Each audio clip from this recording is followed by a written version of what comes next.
শুভ দুপুর সবাইকে। আশা করি তোমরা সবাই ভালো রয়েছো। আজকে আকাশের ফার্স্ট বাইক সার্ভিস। তো একটু ঝিরঝির করে বৃষ্টি পড়ছিল, ভেবেছিলাম বেরোতে পারবো না, তো বৃষ্টিটা আপাতত কমেছে। তো আমরা দুজনে মিলে এখন ফুল রেডি হয়ে বেরোচ্ছি। দেখো কি সুন্দর লাগছে আকাশটা, মানে সবে বৃষ্টিটা কমপ্লিট হয়ে গেছে আর মেঘটা সুন্দর হয়ে পরিষ্কার হয়ে আকাশটা, সাথে হালকা হালকা রোদ্দুরও রয়েছে। ভীষণই ভালো লাগছিলো ওয়েদারটা। আর এদিকে দেখো বৃষ্টি একটুই হয়নি, ওদিকে তাও বৃষ্টিটা হয়েছিল, রাস্তাঘাট একটু ভেজা ভেজা ছিল, এদিকে এক ফোঁটাও বৃষ্টি হয়নি। গাছটা এবং আকাশটা কি দারুণ লাগছে দেখতে। আমরা রানাঘাট ঢুকে গেছি। ফার্স্টে যাব আকাশের বাইক সার্ভিসিংয়ের জন্য। বাইক সার্ভিসিং হয়ে গেলে তারপর আমরা আরও দুটো জায়গায় যাব। চলো ভিডিওটা দেখতে থাকো, আর কোথায় কোথায় যাচ্ছি সেটাও জানতে পারবে।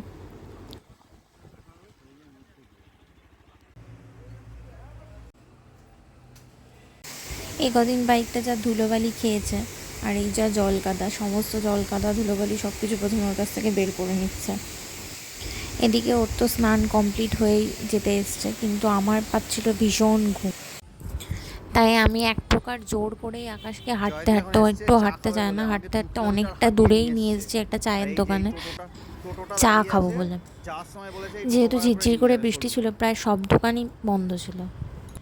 এখন আমরা আছি হচ্ছে এই যে সেই রানাঘাটের রেলগেট, জ্যামের জন্য বিখ্যাত।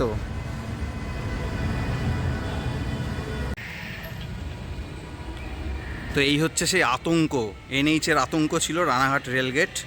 এই যে 2 মিনিট আগেই গেট পড়েছিল, আবার গেট পড়ে গেছে। এই কারণেই কিন্তু জ্যামটা হতো, কিন্তু এখন আর এই আতঙ্কের কোনো ব্যাপার নেই। এখন এই যে চলে এসছে ফ্লাইওভার, ওপর দিয়েই সমস্ত কিছু যাচ্ছে, তো এখন আর কোনো চাপ নেই। তো এবার হয়ে গেছে চা খাওয়া, এবারে আমরা যাব শোরুমে। জয়তী উঠে পড়েছে টোটোতে, মানে জয়তী এসব কিনবেই, ভাজা ভুজি, লেজ, মানে ভাজা ভুজির সাথে ঘরে কিনে রাখি, একজন খেয়ে শেষ করে দেয়, ঠিক আছে? আমি ঘরে কিনে রাখি, আমার কাছে একটা বাচ্চা পড়তে আসে, তার জন্য তার কপালে জোটে না, কারণ সে প্রত্যেক দিন আসে, প্রত্যেক দিন আসে না, আর খেয়ে শেষ করে বড় হাতি। মানে আজকের যা ওয়েদার, এই ওয়েদারে কিন্তু হাঁটলে গরম লাগছে, কিন্তু টোটোতে বা বাইকে কোনো গরমের সিন নেই। এখন হেভিই লাগছে টোটো করে যেতে, রোদ্দুর নেই।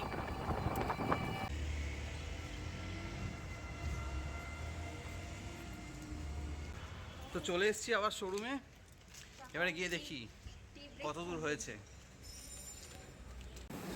বাইক সার্ভিসিং কমপ্লিট হয়ে গেছে, নাম্বার প্লেটও লাগানো হয়ে গেছে। এবার আমরা বেরোবো মানে ও আগে টেস্ট ড্রাইভ দিয়ে আসবে যে সমস্ত কিছু ঠিকঠাক আছে কি না, তারপর আমরা বেরিয়ে পড়বো। এটা হচ্ছে আকাশের মামা, মানে আমারও মামা শ্বশুর। তো এই দোকানটা হচ্ছে রানাঘাট স্টেশনের পাশে যে মার্কেট রয়েছে, সেই মার্কেটের মধ্যে। কেউ যদি ফ্রেশ এবং প্রচণ্ড ভালো কোয়ালিটির ঘি চাও, এখানে ডেফিনেটলি পাবে। এখানে ক্রিমও পাওয়া যায় ফ্রেশ, আর পনিরও পাওয়া যায়। কিন্তু ঘিটা এখানে আমি তো টেস্ট করেছি, সেহেতু বলতে পারি ঘিটা দুর্দান্ত। তোমরা যদি কেউ নিতে ইচ্ছুক হও, এখান থেকে ডেফিনেটলি নিতে পারো। তোমরা বুঝতেই পারলে যে আমরা শোরুম থেকে বেরিয়ে আকাশের মামার দোকানে এসেছিলাম। এখান থেকে আমরা যাচ্ছি আকাশের মামা বাড়িতে, যেটা আমাদের প্ল্যানের মধ্যেই ছিল না। আমরা ভেবেছিলাম শোরুমে যাব, ওখান থেকে মামার সাথে একটু দেখা করব, দেখা করে বেরিয়ে চলে আসবো। কিন্তু মামার কাছে যাওয়ার পর বললো যে বাড়িতে একটু দেখা করে যাওয়ার জন্য। এবার মামাকে আর না বলতে পারলাম না, তো আসতেই হলো। আর কী বলো তো, সব সময় সময় হয়ে ওঠে না। এখানে ওরও যেমন মামাবাড়ি, আমারও মামাবাড়ি। আমার মামাবাড়ির লোকজন শুনলে ভাববে যে ও ওখানে গেল, আমাদের এখানে এলো না। বা আমার মামাবাড়িতে গেলে ওর মামাবাড়ির লোকজন শুনলে ভাবলো ও ওখানে গেল, এখানে এলো না। কিন্তু সব সময় তো টাইম করে ওঠা হয়ে ওঠে না, ওই জন্যই সব জায়গায় সব সময় যাওয়া হয় না। যাই হোক, মামি প্রচণ্ড গল্প করছিল যে পাশের একটা কুকুর ছিল, তার পায়ে বীভৎস ব্যথা পেয়েছিল, মানে এতটাই ব্যথা পেয়ে বাজে হয়ে গেছিলো যে ওটাকে কেটে বাদ দিতে হয়েছিল। সেই গল্পটাই মামি করছিল। মিষ্টি ওকে খাওয়ালাম, কি করবো? যেমন তার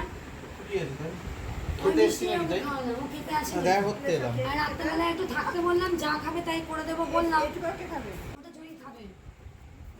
মামি দিদা সবাই বারবার থাকতে বলছিল, কিন্তু থাকা হয়ে উঠলো না সেদিন আর। তো বাড়িতে আকাশের কাজ ছিল কিছু, তো বাড়িতে যেতেই হতো, সেজন্য আমরা সেদিন বাড়িতেই চলে এসেছিলাম। কিছু করার নেই, আবার পরে কোনো সময় গিয়ে থাকবো এবং তোমাদের সাথে আরও শেয়ার করব এখানের যা গল্প রয়েছে।